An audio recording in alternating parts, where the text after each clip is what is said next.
తండ్రి వివేక హత్య కేసుపై న్యాయం కోసం ఇప్పటికీ పోరాడుతూనే ఉన్నారు ఆయన కూతురు సునీత. అమిత్ షా గారిని కలవడానికి ఆమె ట్రై చేశారు, ఢిల్లీ కూడా వెళ్ళబోతున్నారు అన్నట్టుగా వార్తలు వస్తూ ఉన్నాయి.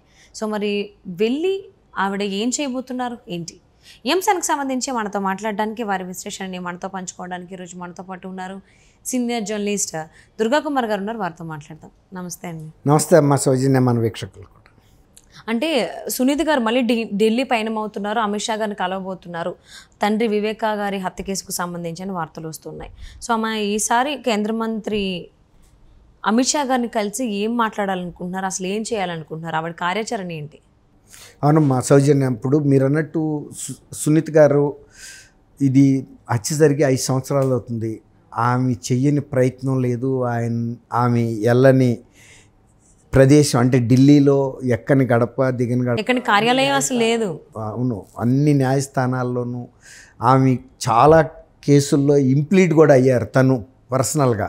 అంటే ప్రభుత్వ వ్యవస్థ కోర్టుల్లో పోరాడుతున్నా కూడా దాని మీద నమ్మకం లేక వాళ్ళు సరైన స్టాండ్ తీసుకోరు. ఎందుకంటే ఇందులో రాజకీయ ఒత్తిడులు విపరీతంగా ఉన్నాయి.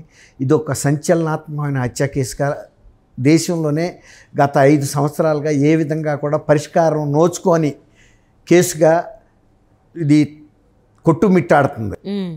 తర్వాత ఇక్కడ ఉన్న వ్యక్తి ఎవరయ్యా అంటే ఒక పార్లమెంట్ సభ్యుడు, మాజీ పార్లమెంట్ సభ్యుడు, మాజీ రాష్ట్ర మంత్రి, ఒక ముఖ్యమంత్రికి స్వయానా తమ్ముడు, ఒక ముఖ్యమంత్రికి స్వయానా చిన్నాన్న, తర్వాత ఒక ప్రముఖ రాజకీయ కుటుంబానికి చెందిన వ్యక్తి.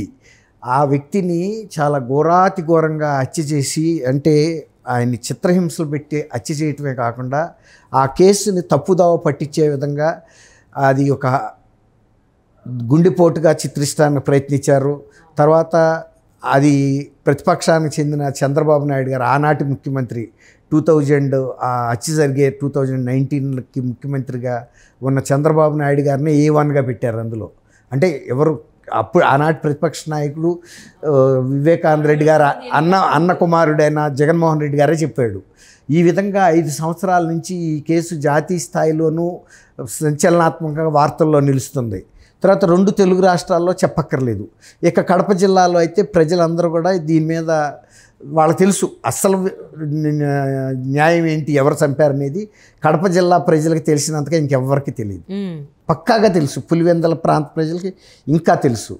ఇప్పుడు ఈ కేసు ఒకప్పుడు జగన్మోహన్ రెడ్డి గారు 2019లో గెలవటానికి చాలా ప్రధాన పాత్ర పోషించింది. అంటే ఒక సానుభూతి సంపాదించాడు. నా తండ్రిని చంపారు, మా తాతయ్యని చంపారు, నా చిన్నాన్న కూడా చంపేశారు. ఇక చిన్నాన్నే చంపేసి ఇంకొక 15 రోజుల్లో ఎలక్షన్లో మరి వైఎస్ జగన్మోహన్ రెడ్డి గారు చెప్పిన విషయం జనం కూడా నమ్మి, చంద్రబాబు నాయుడు గారు అంతకుముందు ఏ హత్య కేసులోనూ ఉన్నట్టు దాఖలాలు లేవు. ఆయన ఎవరు హత్య కేసులో చాలా కాలంగా ఒక 40 ఏళ్ళుగా ఆయన రాజకీయంలో ఉన్నా కూడా ఏ క్రిమినల్ కేసులో కూడా నిందితుడు కాదు. సామాన్యంగా కొంతమంది మీద ఏదో కేసు మంచి వచ్చేయడం పెడతారు, కానీ అట్లా కూడా ఈయన మీద లేదు. అసలు అట్లాంటి హత్య రాజకీయాలని ఆయన పార్టీలో కూడా ఆయన ప్రోత్సహించలా. అది ఇవాళకి కూడా మళ్ళీ రేపు ఎలక్షన్ ముందు ఒక సంచలనాత్మకమైన విషయంగా, అంటే ఏదో ఒక పార్టీకి సానుకూలంగానో ప్రతికూలంగానో మారే పరిస్థితిగా ఉంది వాళ్ళ ఆ కేసు పరిస్థితి. ఇప్పుడు సునీత గారు ఢిల్లీ వెళ్ళి అమిత్ షా గారిని కలవటం అనేది ఎందువల్లంటే, ఆమె గతంలో ఇది ఆంధ్రప్రదేశ్ పోలీసుల నుంచి తెలంగాణ పోలీసులకి దర్యాప్తున సహకరించమని కోరింది. సుప్రీంకోర్టు కూడా ఆమోదించింది, ఇచ్చారు. అట్లాగే సిబిఐ హైదరాబాదు కోర్టు నుంచి వేరే కోర్టుకు కూడా ట్రాన్స్ఫర్ చేయమని కూడా కేసులు వేశారు. ఈ వివేకానంద రెడ్డి గారి హత్య కేసులో ప్రధాన నిందితులుగా ఉన్న వ్యక్తులు కూడా అరెస్ట్ కాకుండా తిరగలుగుతున్నారు. తర్వాత దస్తగిరి A1 అతను ఒక డ్రైవర్, వివేక గారి డ్రైవర్గా మారిన వ్యక్తిని మళ్ళీ A3 నుంచి A1లోకి మార్చారు. మళ్ళీ మన మధ్య అతన్ని చంపుతామని బెదిరిస్తున్నారు. 20 కోట్ల సుపారీ ఇస్తామని కూడా 20 కోట్లు అతనికే లంచం ఇస్తూ ఉంటున్నారు. రామ్ సింగ్ బలవంతం మీద రామ్ సింగ్ చిత్రవదలు పెట్టి సిబిఐ వాళ్ళు నాతో చెప్పించారు, ఈ కేసులో అప్రూవర్గా మార్చారు కాబట్టి నేను మళ్ళీ అప్రూవర్గా ఉండను అని చెప్పమంటున్నారు. ఇవన్నీ కూడా కేసుల్లో చాలా కీలక పరిణామాలు. అక్కడ లోకల్ కార్పొరేటరు వీళ్ళ ఇంటికి వెళ్ళి వాళ్ళ భార్యని వాళ్ళని బెదిరించాడని. ఈవెన్ దస్తగిరి దగ్గరికి వెళ్ళి జైల్లో కూడా ఈ సుపారీకి సంబంధించి డాక్టర్ రూపంలో చైతన్యారెడ్డి అనే వ్యక్తి వెళ్ళాడు అన్నారు. నిజంగా ఆయన డాక్టరా లేదా తెలీదు, లేకపోతే డాక్టర్ కోట్ వేసి ఒక డాక్టర్ శివశంకర్ గారి కొడుకు చైతన్యారెడ్డి జూనియర్ డాక్టర్ ఆయన ద్వారా రాయబారం వెళ్ళింది. 20 కోట్ల సుపారీ ఇచ్చేటట్టుగా 20 కోట్ల లంచం సుపారీ కదా, 20 కోట్ల లంచం ఇస్తే నువ్వు ఈ రామ్ సింగ్ మీదే అప్రూవర్గా రామ్ సింగ్ నన్ను ఏం చేశాడు, ఎందుకు చిత్రహింసలు పెడుతుందో చెప్పానని పెట్టమంటున్నారు. ఇది రామ్ సింగ్ మీద ఆల్రెడీ ప్రైవేట్ కేసు పెట్టారు. ఎవరైతే నిందితులు ఉన్నారో అందులో వాళ్ళు సిబిఐ ఇన్వెస్టిగేటివ్ ఆఫీసర్ మీద ఒక పర్సనల్ కేసు పెట్టారు. ఇది సెన్సేషను. తర్వాత పులివెందుల్లో సిబిఐకి సంబంధించిన సిబ్బందిని తిరగనివ్వలేదు. తర్వాత అవినాష్ రెడ్డి గారిని కర్నూలులో అరెస్ట్ చేయడానికి వెళ్తే లోకల్ ఎస్పీ సిబిఐ అధికారులకు సహకరించలేదు. ఇవన్నీ కేసుల నేపథ్యంలో ఇప్పటికీ సునీత్ గారికి ఉన్న బాధ ఏంటంటే, నేను ఇన్ని హైకోర్టులకి ఉన్నత న్యాయస్థానాలకు వెళ్ళాను, రాష్ట్రపతి గారి దగ్గరికి వెళ్ళాను, సుప్రీంకోర్టు న్యాయమూర్తిని కలిశాను, హోమ్ మినిస్టర్ గారిని కలిశాను, ఇంతవరకు ఈ కేసు ముందడుగు పడతలేదు. ప్లస్ ఇప్పుడు మళ్ళీ అప్రూవర్గా ఉన్న దస్తగిరిని కూడా ఇప్పుడు చాలామంది చచ్చిపోతున్నారు ఇందులో సాక్షులుగా ఉన్న వ్యక్తులు, ముద్దాయిలుగా ఉన్న వ్యక్తులు కూడా. అంటే దీని వెనకాల ఉన్న రాజకీయ శక్తులు చాలా బలమైనగా కనపడుతున్నాయి. అందువల్ల ఇప్పుడు సునీత్ గారు ఏమనుకుంటున్నారంటే, ఇప్పుడు మీరు చెప్పిన దాన్ని బట్టి మళ్ళీ ఒకసారి హోమ్ మినిస్టర్ అమిత్ షా గారి దృష్టికి తీసుకెళ్ళి ఎలక్షన్లు కూడా దగ్గరికి వస్తున్నాయి కాబట్టి కనీసం ఇప్పటికైనా చర్య తీసుకోమని. ఇంకొకటి అంటే ఆవిడ దగ్గర దస్తగిరి గారితో 20 కోట్ల సుపారీకి సంబంధించిన వీడియో ప్రూఫ్లు కూడా ఉన్నాయి. ఆయన పబ్లిక్లో మాట్లాడాడు కదమ్మా, ఇవన్నీ కూడా ఆయన ప్రెస్ కాన్ఫరెన్స్ పెట్టి పబ్లిక్లో మాట్లాడాడు.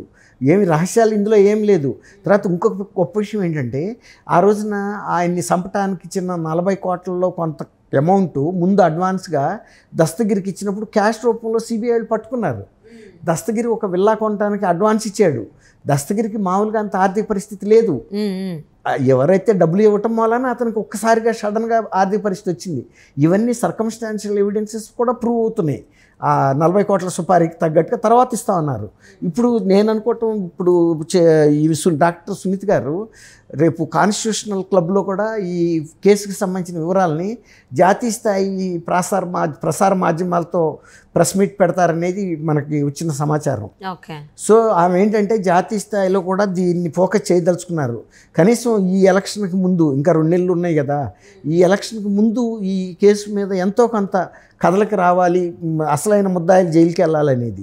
అన్నయ్య హయాంలో అసలు ఇంచు కూడా కేసుకు సంబంధించి ముందడుగు వేయలేదు. సో ఇప్పుడైతే ఇప్పటికీ పోరాడుతున్నారు ఆవిడ ఇన్ని సంవత్సరాల తర్వాత కూడా సునీత గారు. అవును, సో ఆవిడ దగ్గర ప్రూఫ్లు కూడా ఉన్నాయి. 20 కోట్లు లంచం ఇచ్చేదానికి దస్తగిరి దగ్గరకు వచ్చినటువంటి ఆ మాట్లాడిన వీడియోలు ఉన్నాయంటున్నారు. దాంతో అమిత్ షా గారిని కలవబోతున్నారు. మరి అమిత్ షా గారిని కలిసిన తర్వాత అయినా మరి ఈ కేసుకు సంబంధించి ఏమైనా పురోగతి ఉంటుందా లేదని ఎందుకు చూద్దామండి. Thank you so much for spending your valuable time with us Durga Kumar గారు. థ్యాంక్ యూ అమ్మ సౌజన్య, మన వీక్షకులకు.